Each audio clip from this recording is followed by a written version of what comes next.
and welcome to Crying on My Yoga Mat.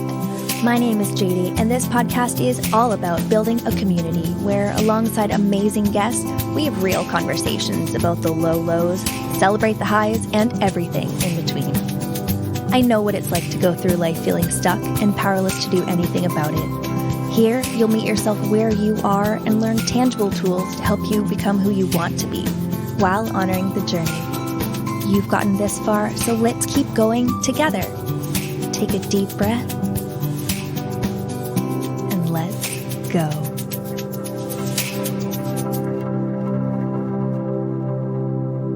Our guest this episode is Veronica. Veronica and her partner Rick co-founded the Childfree Connection earlier this year in 2021. Veronica and Rick are a child-free by choice couple in their 40s who share intimate details of their child-free life on their YouTube channel and social media. The intention of the Childfree Connection is to build a global community for people who have chosen to opt out of parenting or who are child-free by circumstance. They provide their audience with inspiration, support, celebration, and education about living child-free. Veronica and I dive deep into all different aspects of living a child-free life. If you do have a child or do plan on having children, don't worry, this conversation is still for you.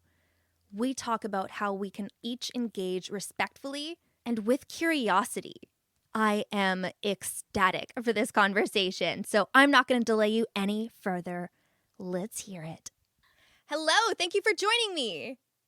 Thank you for having me. I'm really, really excited to talk to you. It's been a while. We've been trying to set this up, so I'm glad that it finally happened. Yes, I'm ecstatic. As soon as I found you on Instagram, I'm like, oh my goodness, I need her on my show. I need to talk about this. You've got so much good stuff to say, and I'm here for it.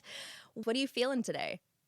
Sure, absolutely. What I am feeling today, I'm feeling a lot of things today. I'm feeling super emotional today. So it's actually a good time to have a conversation, I think, because I'm just going to throw it all out there. I think that's going to be a good thing for your audience. Basically, I see myself as someone who has, it's taken me such a long time to get to where I am. And that's something that I'm super, super proud of. And at the same time, such a long road ahead. I have so much growth ahead of me.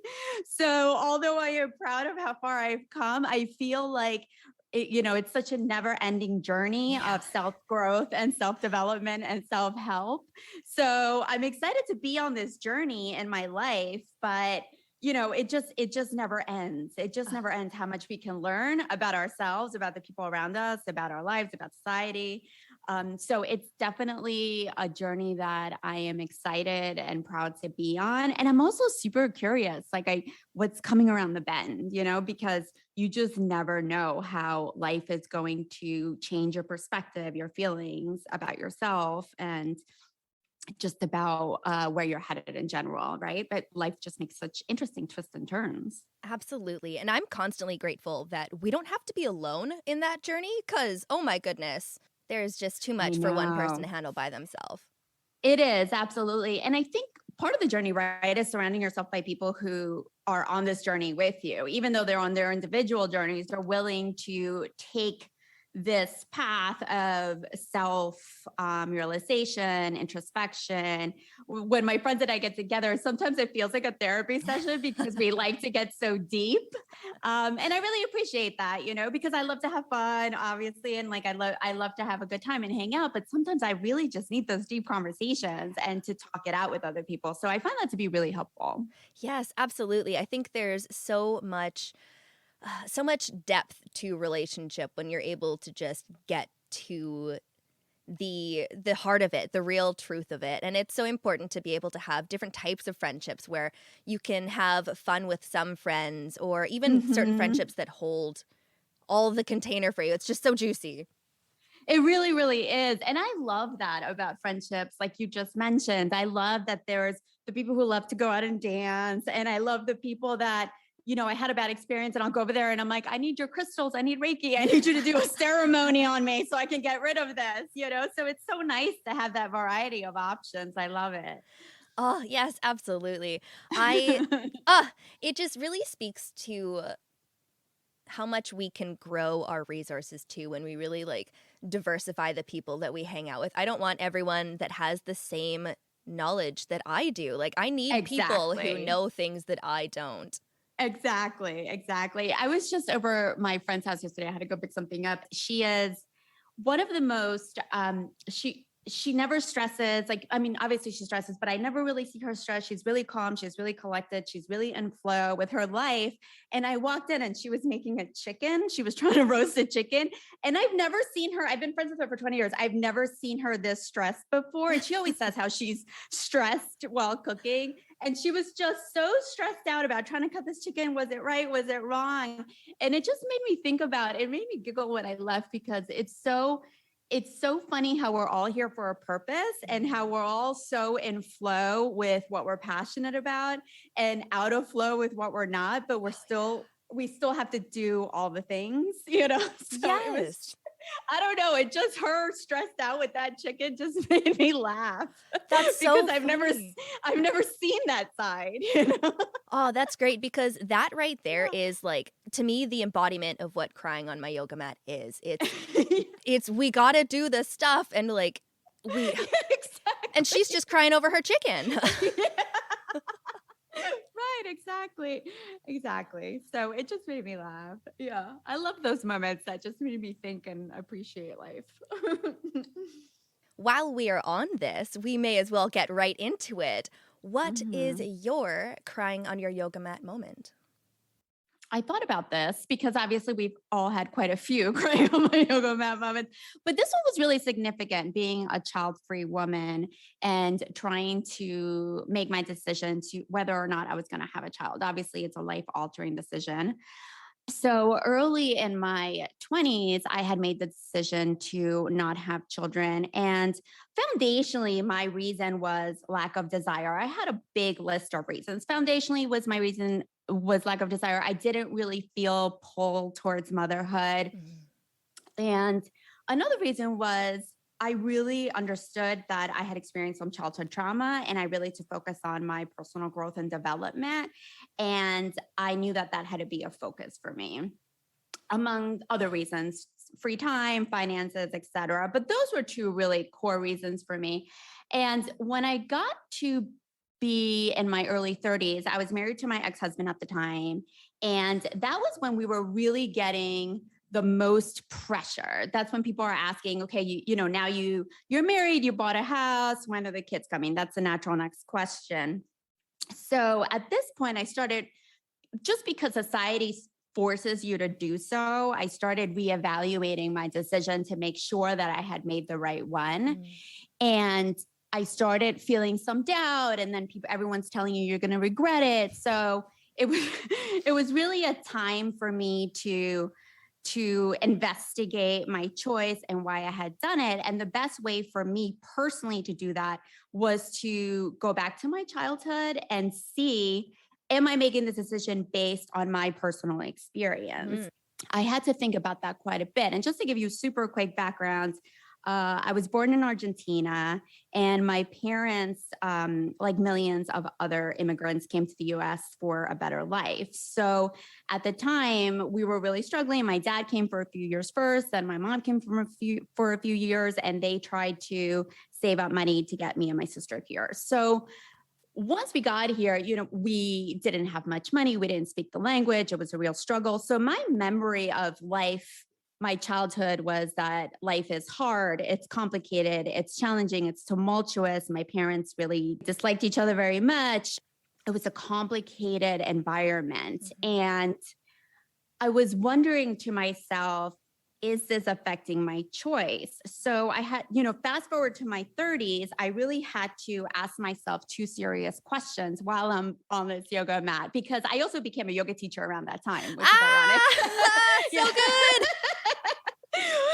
So I really had to ask myself. So that's what I'm saying. I could literally, because I did so much meditation and so much thinking during that time, I had to ask myself two questions. One was, if I have kids, will I repeat the pattern? And that was a really important question for me to ask myself and to answer. And I really had to look at it, because people always say that we tend to, even though we don't want to, we turn into our parents in some capacity.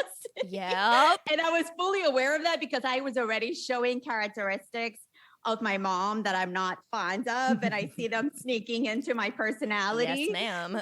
So I was aware of that, but I did. My answer to that was no. I'm not going to repeat the pattern because I am aware, and I think the level of awareness, the level of care, my need to have for my children to feel safe and to feel loved and all of that. I just felt really confident that I wouldn't repeat the pattern. I wasn't patting myself on the back like I'm going to be mother of the year. Definitely. I knew there was going to be a struggle, but I was able to answer that question. No, I'm not going to repeat the pattern.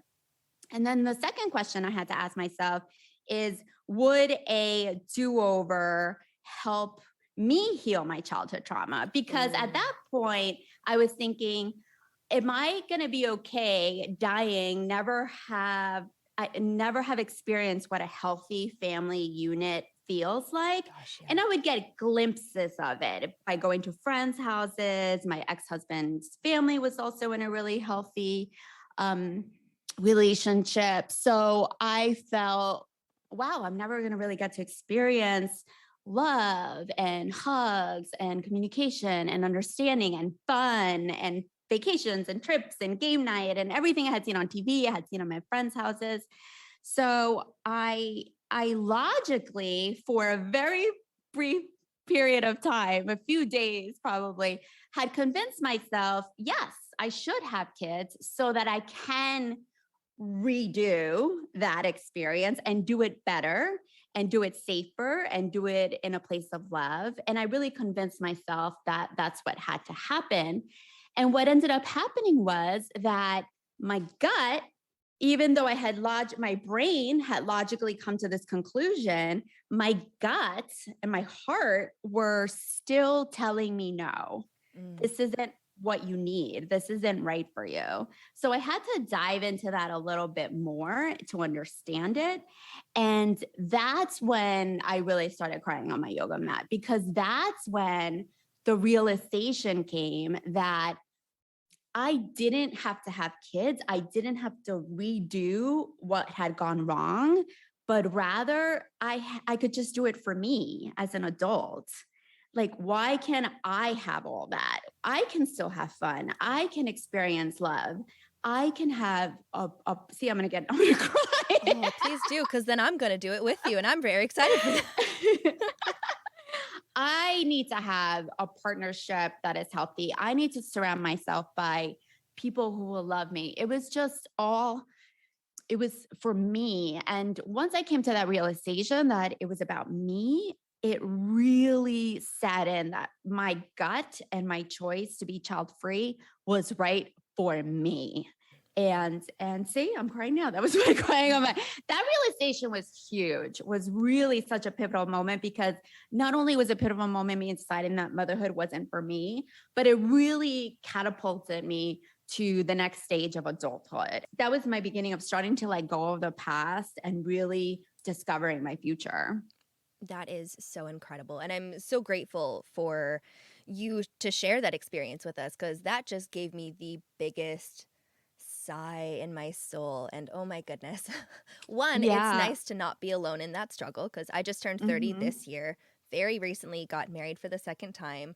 We are thinking we're not going to have children. And that comes with this journey exactly that you're on. A few episodes I was talking about emotionally immature people and parents, and went through a similar journey of looking at my past and thinking, am I just wanting to relive and live out through a child what I didn't get to have? Like, my biggest wanting for a child has been for snuggles. Like that's the biggest visceral body feeling. I want my own child to snuggle. And how dare I not bring that into the world and bring it into fruition? Exactly. It's so interesting that you say that, because hugs were such a big part because I never got them.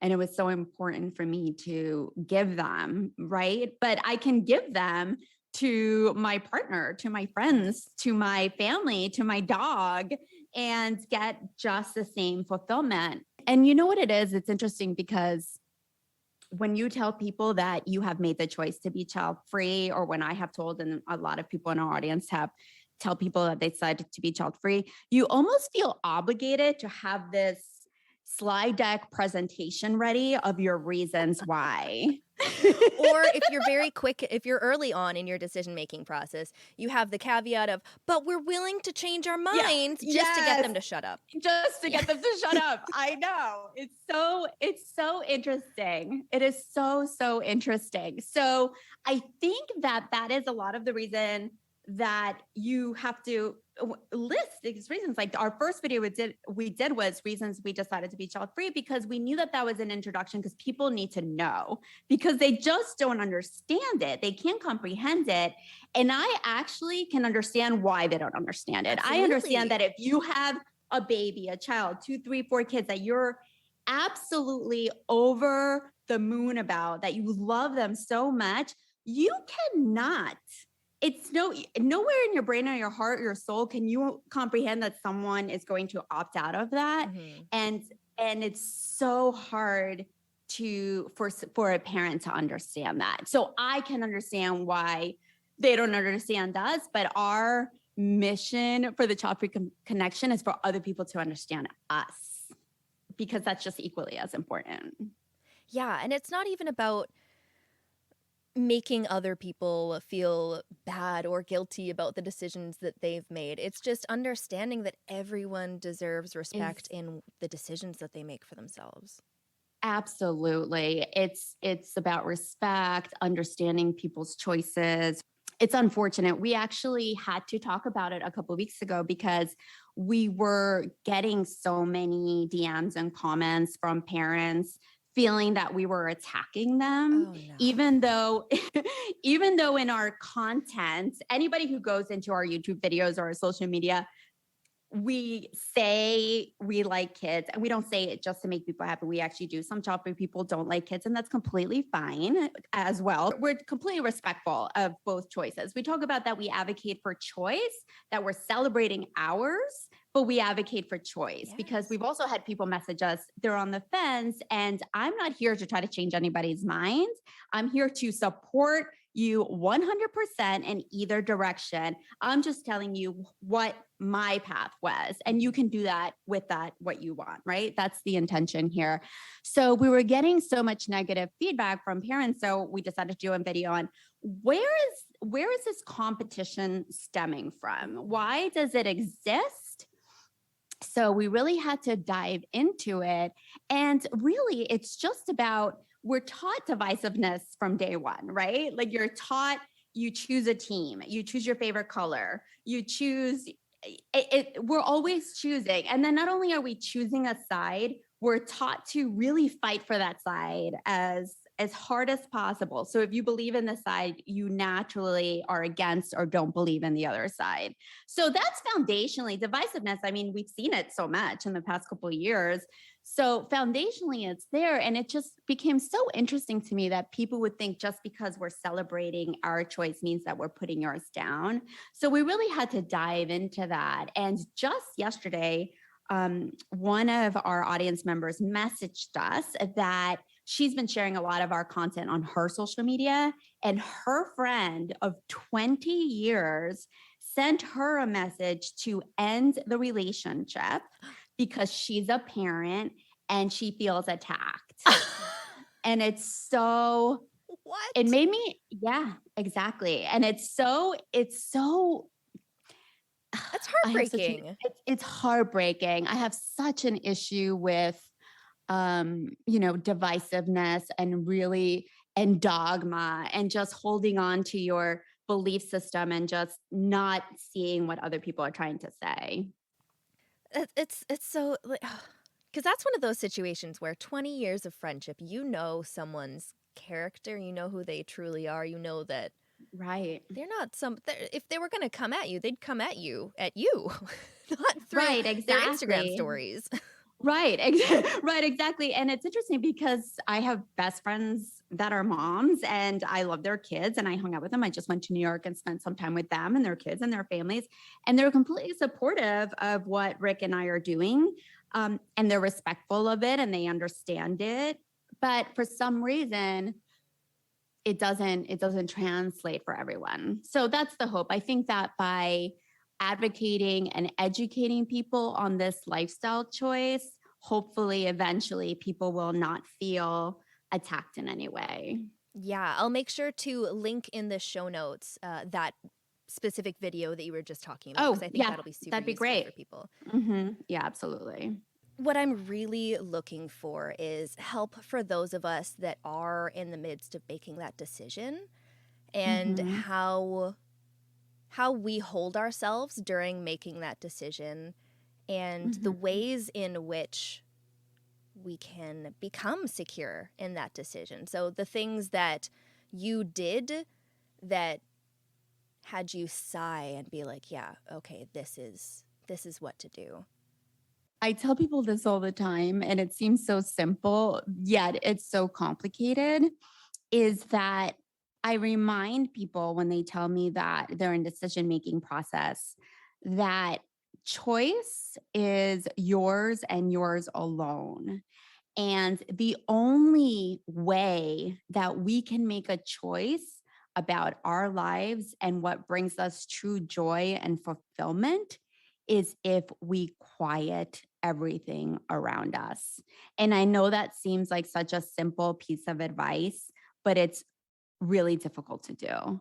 And the reason it's very difficult to do is because there's so much pressure, there's so much judgment, there's so much criticism, there's such a lack of understanding about this choice and about this lifestyle. So it's almost impossible not to let that seep in. It's really challenging. And quieting the noise and sitting with yourself and understanding yourself to a level that no matter what, this is what you want and this is what's good for you, and feeling so grounded and so solid that no matter what people say, you're still going to feel good about it, takes a little bit of time. And the reason it takes time is because society is where it is, because it's still seen as Selfish. a wrong decision. Yeah, it's people just consider it to be, and crazy. I've even seen that word too. Like, this is crazy. Selfish is definitely obviously one of them. And we can't change society overnight because this movement has been going on for decades, decades, by the way, trying to help people understand this lifestyle. So it is really important to start there, to quiet the outside noise and know that you're not making the decision because you're trying to please a parent, because you're trying to please your partner, a grandparent, because like me, you're trying to relive a childhood that you never had. There's so many reasons that people have. And I think quieting the noise on the outside is crucial. I love that, because we really do just need to get inside of ourselves. And I love the thought of quieting the outside noise. Sometimes that outside noise still seeps in. And in those times, how do we stop the shame spiral? Talking about it. Ooh. And yeah. And the reason that's so clear to me is because we just did a video on that today on how to feel confident in your choice.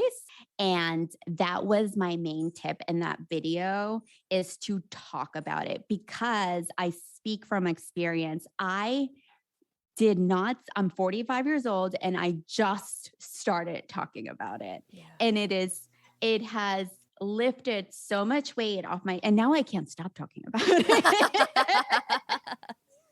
So the bear was poked. And now I'm like, anybody who will listen, I will shout from every rooftop. But it really does make a difference, because the shame comes from people criticizing you, giving you judgment, and you're not sure what to say. So what ends up happening is, because we feel so uncomfortable, because this would happen to me all the time. I mean, I have family members that were saying, making these comments at me, and I would just ignore them. And sometimes you make this like uncomfortable laugh or gesture to kind of shift the conversation in a different direction, And so I was doing that too. And so I thought about it a lot. People are messaging us like, I don't know how to talk about it. I had this woman message me. She works in a maternity ward in a hospital. So, and all the nurses that she works with and the doctors are parents. She's the only one who's not. So babies are everywhere. Baby talk is everywhere. And she feels like she needs to hide throughout her workday so that she is not approached with this question, because she's married for a year or so. They bought the house. This is the natural next step. And I understand how she feels because I've been there myself so many times. But if someone says to you, how many kids do you have? Do you have kids? It's to say, no, I don't. I'm child free by choice. Just that alone can start chipping away at the shame, rather than being uncomfortable and not knowing like, no, well, we decided that, we thought maybe, or perhaps, and physically already it sort of brings you down because it's already, I think that, and people sense that, right? So they must be like, oh, you're unsure, you're not clear. Yeah. So if you're really strong, if your physicality is telling people that you feel very grounded in this decision, if someone says, how many kids do you have? And you say, I don't have any, I'm child free by choice. It already shifts the vibration of the conversation. Yes, literally. When you were saying that sometimes the body energy can really show it, I was just thinking that you're in a different vibration of it. You're in the anxiety, like, oh no, I'm going to be punished. I'm going to be told off. I'm going to be criticized. isolated. What is everyone going to say? Yeah. Yeah. But if your shoulders are back and down and your head is held high and you just say, I'm child free by choice, you're going to start to realize that people around you are going to start to shift as well. And it'll turn from criticism to curiosity. Yes. At least that was my experience. So that's one of my biggest tips that I give people is the shame can start chipping away if you start talking about it. Yes, and Brene Brown talks extensively about the fact that we need to talk because shame grows and grows and grows and grows when we don't talk about it. Exactly right. Exactly right. I love her. Yeah, that's exactly right. So good. So I would love to know how we can help people with children or people that don't understand a child-free life, how to better support us. But the last thing that you said was hoping that people are curious. So I'm wondering if that's kind of the cure-all for it, is for people to meet those people that want to be child-free with curiosity. Yeah, absolutely. And dialogue is definitely the first step. And I think that some people have gone through so many years of criticism and pressure. So there is a bit of bitterness that starts to naturally evolve. And what I tell people is that I know that the frustration and the bitterness builds, especially if you've experienced this for 5, 10, 15, 20 years. But you can do your best to put that to the side and open yourself up to questions. And I'm not saying that you have to list your reasons or that it's your job to make other people understand, but especially in your close knit, in your family and friends, opening yourself up to questions just opens up the dialogue, and the assumptions will end. Because when people aren't talking about it and aren't answering questions, all it does is create assumptions, right? So they have assumptions about us. That assumptions create judgment. Now the judgment creates frustration. The frustration creates shame. So it's just this continuous cycle that without the dialogue doesn't necessarily end. Yeah, I think that extends to a lot of places, that if we don't dialogue, that specific situation does not end, especially in relationships. Right, exactly. And the other thing that I tell people too is that not everybody is open to dialogue or open to hearing because sometimes you will explain yourself and people are just so they want to just hold on to their belief system so hard that it doesn't matter. So our second thing that we can do is let go. because we're not here to change anybody's minds. Yeah. If someone is just not willing to understand where you're coming from, not willing that this choice is going to make you happier, not willing to respect you and validate that you are sure of your decision-making process, then we just need to let go. I totally agree with that. Mhm, Question that a friend of mine had when we were talking mhm, about child-free living is mhm. kind of along the lines of sometimes the question that you get asked or that's in your brain is, well, who's going to take care of you when you're older? How do you Yeah. meet people who ask you that question? That Aside from a question. slap in the face.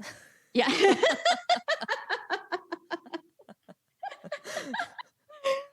That question, let's start by saying that that question confuses me so much on so many levels. It's interesting because first it's you're so selfish, and then it's who's going to take care of you when you're older, which to me is ironic and somewhat funny. Because I'm being told I'm selfish, but you are having children so that they can take care of you when you're Oh, older. I never put that together. Oh la la. I've thought about this a lot.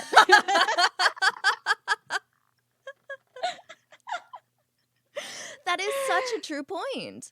It is. First of all, elderly care can be really challenging. And a lot of our audience members don't have kids, but they do take care of their elderly family members. I Mm. spend a lot of time caretaking my mom in many different ways. So I understand it as well. And I think to assume that your children need to take on this role where potentially they're your nurses, they're your errand runners, they're your bank, because maybe you need to financially depend on them.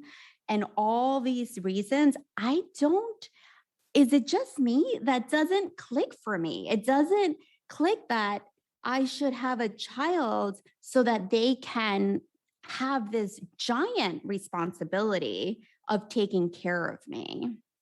So that's one thing. I need to say that first because that really logically doesn't in my Mhm. brain. It just doesn't. It doesn't sink in like the way that people present that question.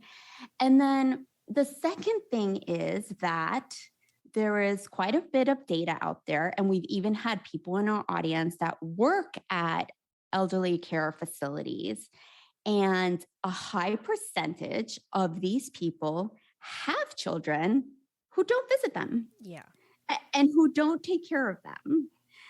So it's not a guarantee because you have children that you are going to be taken care of for so many reasons.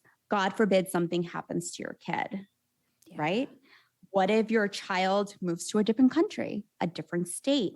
What if they're not financially able to take care of themselves? They're not going to be able to take care of you. What if there's a disability? What if there's an accident? What if you just don't get along and you don't have the relationship that you thought you would have before you had them? There is no guarantee that your children, because of your children, are going to take care of you. That's another thing. So Rick and I are we haven't done a video on this yet, but we are going to dive in specifically how to answer this question. And we do think it's important for our community to know how much it will cost if you do need care, because I think that's really responsible. And I think it's interesting because I've also read quite a few studies that show that people without kids spend more time, energy, money, and focus on retirement years Mhm. because they know already that there's not children that you shouldn't be, depending on them anyway, because of the point that I just made. But because there are no children there is a lot more thought involved. Rick and I talk about it. I mean, he's almost 50, I'm 45. We've already started talking about it. We already started building a plan. So I think it's really important if you plan ahead financially and you start having these conversations of what's going to happen. You start doing research, the places around you. If you did need elderly care, how much would that cost? How much would you need? I think those conversations are really important to have. And we don't know what the future is going to look like. It changes so much. Rick and I were listening to a podcast recently, and they were talking about AI. Mm-hmm. AI is just, I mean, our lives are going to change so drastically very shortly. Absolutely. With virtual reality. So what they were saying was that one of the key components of AI in the future is going to be companionship. Yes. So you're going to be able to like build a friend, and you're going to be able to have these experiences, these virtual experiences.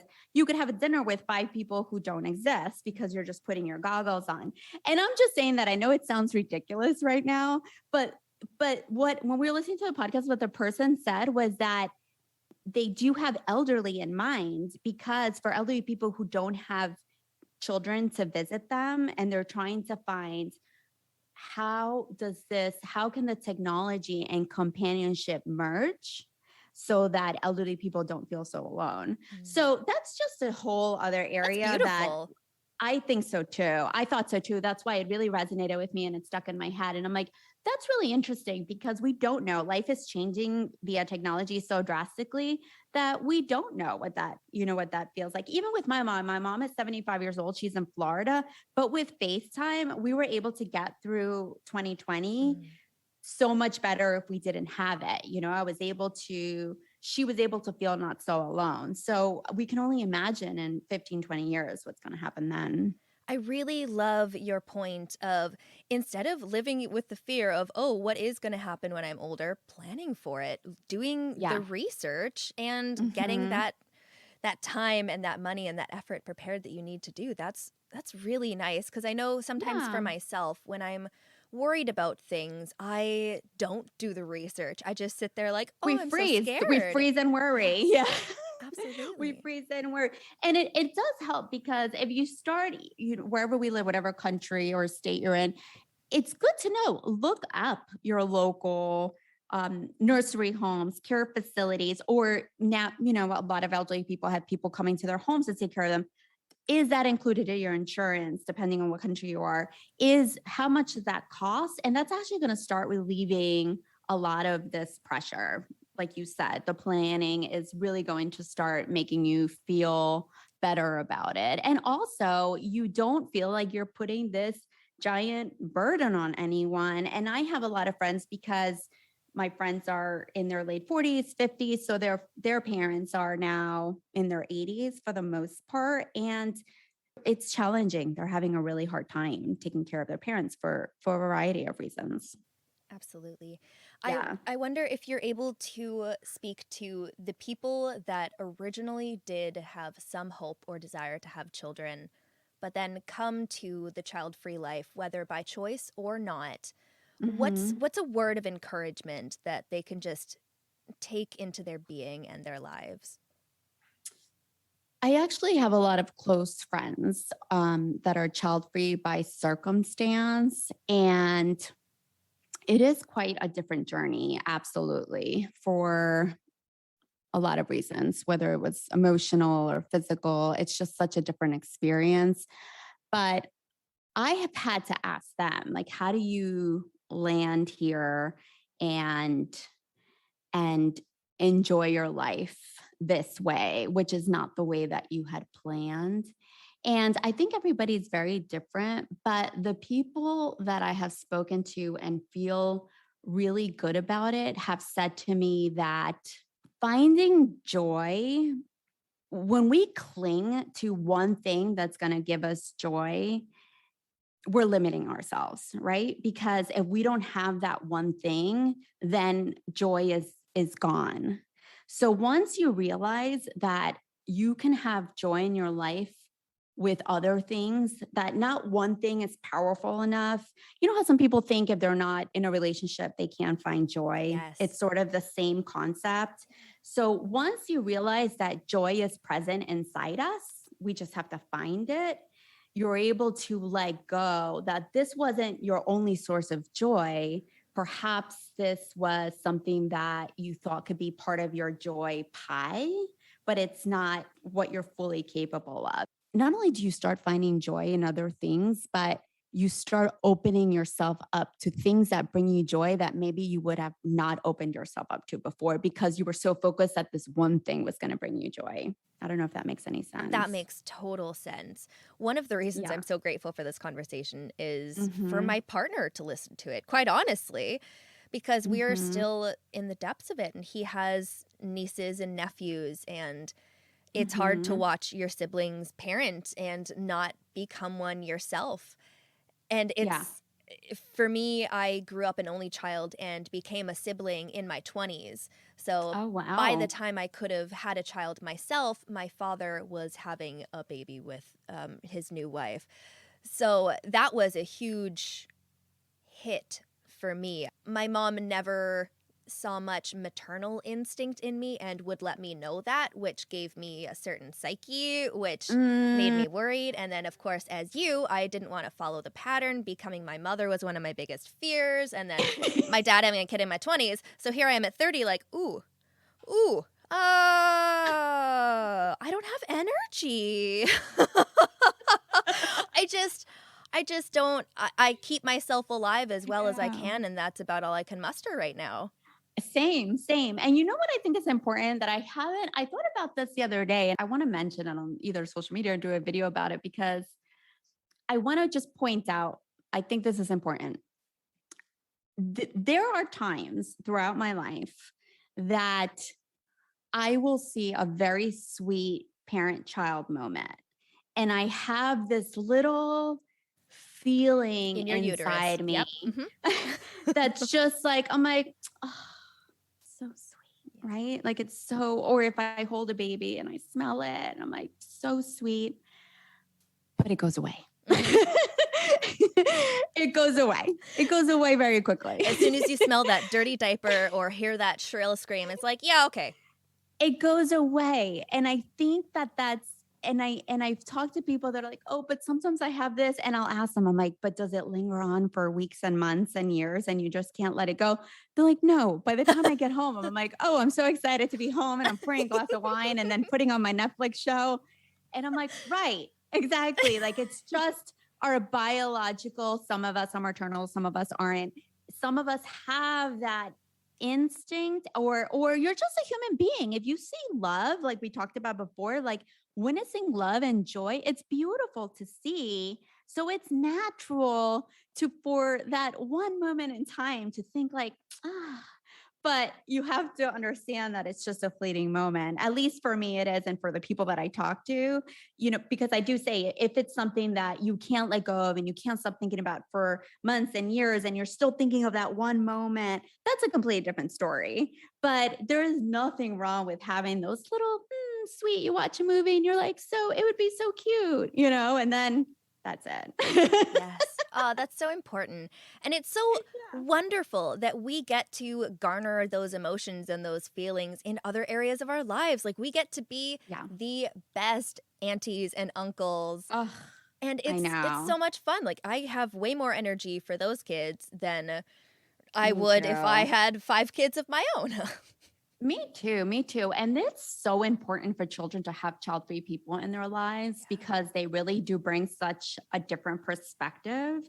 And I know that I have a niece and a nephew that I'm super close with. They're in their 20s now. And I've been there for them from day one. And I've done the dance recitals and the games and the award ceremonies and the plays and the whole thing. And I'm there for them 100%.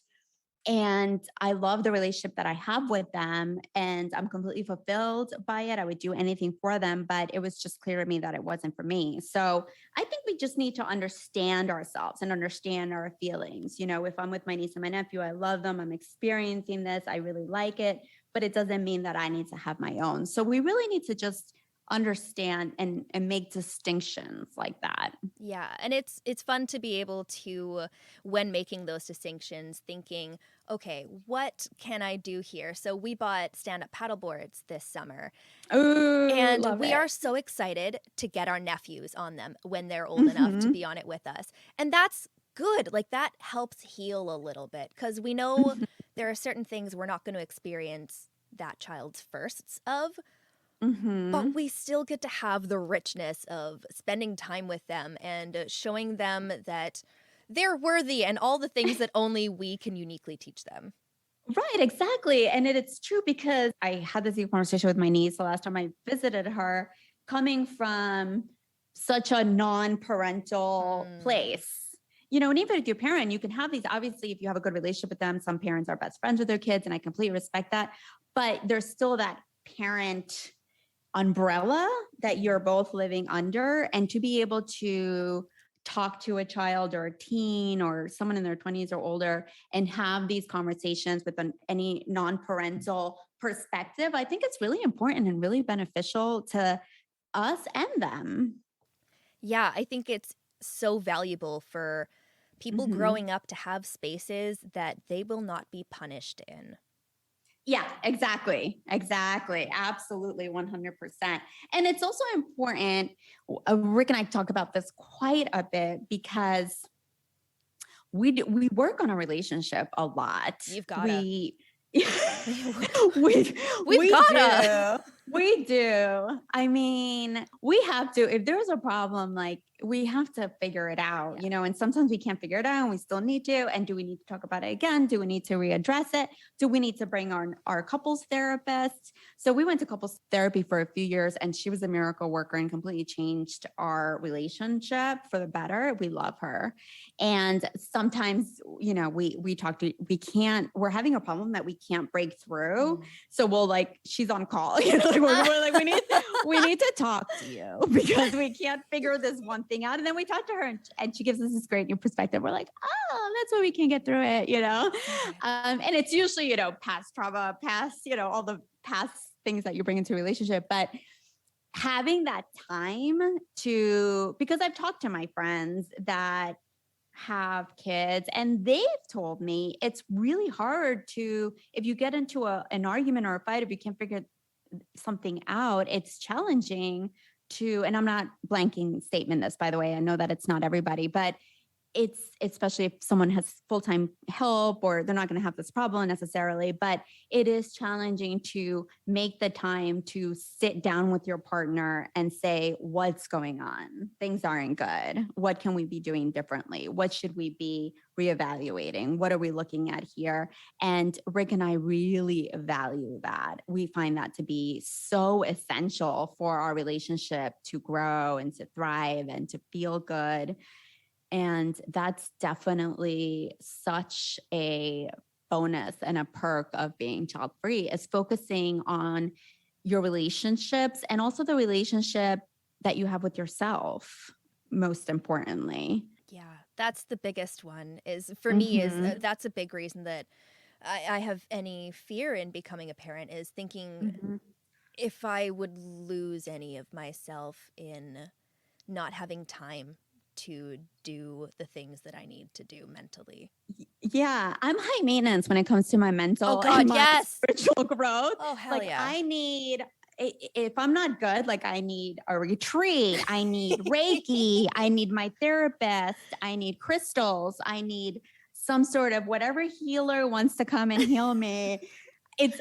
It's just I welcome all. I'm not okay. I need help, and it's just time consuming. It's expensive, but we got to do what we got to do. And I love having that time for me. And this goes back to the whole selfish thing. And I did a whole video on criticisms and, selfish obviously is one of them. And I said, it's really interesting to me how self-care, self-love got packaged into this selfish personality trait at some point, oh, you're just thinking about yourself. Yes, I am. Things aren't good in here in my head and in my heart. So I would like to fix it and feel better. Gosh. I'm sorry that doesn't feel good for you. I'm not that sorry that it doesn't feel good for you. I'm a little sorry. Not sorry. But I feel really good about it because believe me, this takes a lot of energy at work and I really need to focusing and for the greater good, by the way. Everyone around me should feel thankful that I work on myself so hard. That's exactly how I feel. I'm like, society would not be as good of a place if I did not keep myself in check. Yeah, exactly. So to me, the benefits are endless, time, spontaneity. Spontaneity is so important too. Like just being able to get out of a scheduling, especially with kids. I went to my friend's house and the schedule for the week, like, the boards with Yeah. like practice and, who's driving who to where and who's where at what time is extremely overwhelming. But I understand that you have to keep that in order to keep the family machine running. When you're child free and you don't have to have, on a Saturday, you don't have ballet, softball, baseball, birthday party, pick this up, pick that up. And you can be spontaneous and pick up and go for a hike, go to a winery, make a last minute decision to go stand up paddleboarding. We have a lake right in front of our building. We love going on it as well, and kayak, and it really makes a difference. And I read a study that said that actually spontaneity increases your happiness, obviously, because you're able to emotionally be fulfilled and not be on such a scheduling journey. I think spontaneity really goes hand in hand with being connected with your body and mind, because it's your brain or your heart that's like, I need to go skiing now. That was me last week. I'm like, yoga retreats in the area. I'm like, must spend time meditating immediately. Yeah, exactly. And it's something to really honor and be grateful for. I am so grateful to have the ability to be spontaneous, to have the time that we have, to have the freedom. I love that I can explore new hobbies, new career options. The Childfree Connection was a side passion project, and Rick and I have gotten so much fulfillment out of it. And it's a lot of time. It's a YouTube channel. It's social media. You're doing it too. It's very time consuming. And would we have that time? I don't know. I can't say. I can't predict if we had children, but all I do is honor, and I'm so grateful that we do. Oh, I love that so much. Well, Veronica, I want to thank you for having this space with me and really this respectful conversation about something that a lot of people don't know one way or the other about. Just really fills my soul. And for me alone, thank you for doing what you do. Oh man, I'm getting goosebumpy and cryy. I am just so grateful that you took your tumult, your indecision, your difficulties, and said, I see you. You aren't alone. I'm here too. Yeah, absolutely. And that was really what made me decide to do this, because I just felt when I was in my 20s and 30s, it would have been so helpful to see someone who was a little bit further along in the journey and sit down with them and talk to them. And I hope that Rick and I are providing that kind of insight into someone. And again, we're not saying this is what you should do, but we are saying this is what it looks like. And the people that are telling you that you're going to be miserable and you're going to regret it and all those things are not necessarily understanding what joy and fulfillment means to you, because they are judging your joy fulfillment based on their own. So if you could see that Rick and I took the path of not having kids and we are fulfilled and we are joyous and we have zero regrets, thank you, because that's what the intention was, is for people to be able to connect with that. Yeah.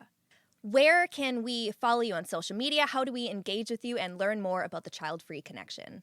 Our YouTube channel, if you just search the Childfree Connection, you'll find it. YouTube.com/the Childfree Connection. Instagram, also Instagram.com/the Childfree Connection. What I really suggest people to do, because Rick and I have been in some serious development and planning mode, we have a lot of exciting work that we're doing for this community. And on our website, the childfreeconnection.com, you can sign up for the Child Free Connection Now alerts. And that's how we're going to let people know what's going on, how to find out more. So we really encourage people to go there and sign up. That's fantastic. Well, thank you again for creating so many resources for people who are choosing to or considering being child-free. Thank you. Thank you. This was such a great conversation. Thank you so much for inviting me to your show. Yes, I look forward to talking with you soon because I know we're going to have another conversation in the future. Absolutely. I'll talk to you later. Bye. Bye. Thank you so much for listening. If you enjoyed this episode, please share it on social media. You can tag me on Instagram at crying on my yoga mat so I can see what you're learning and loving about the show. Until next time.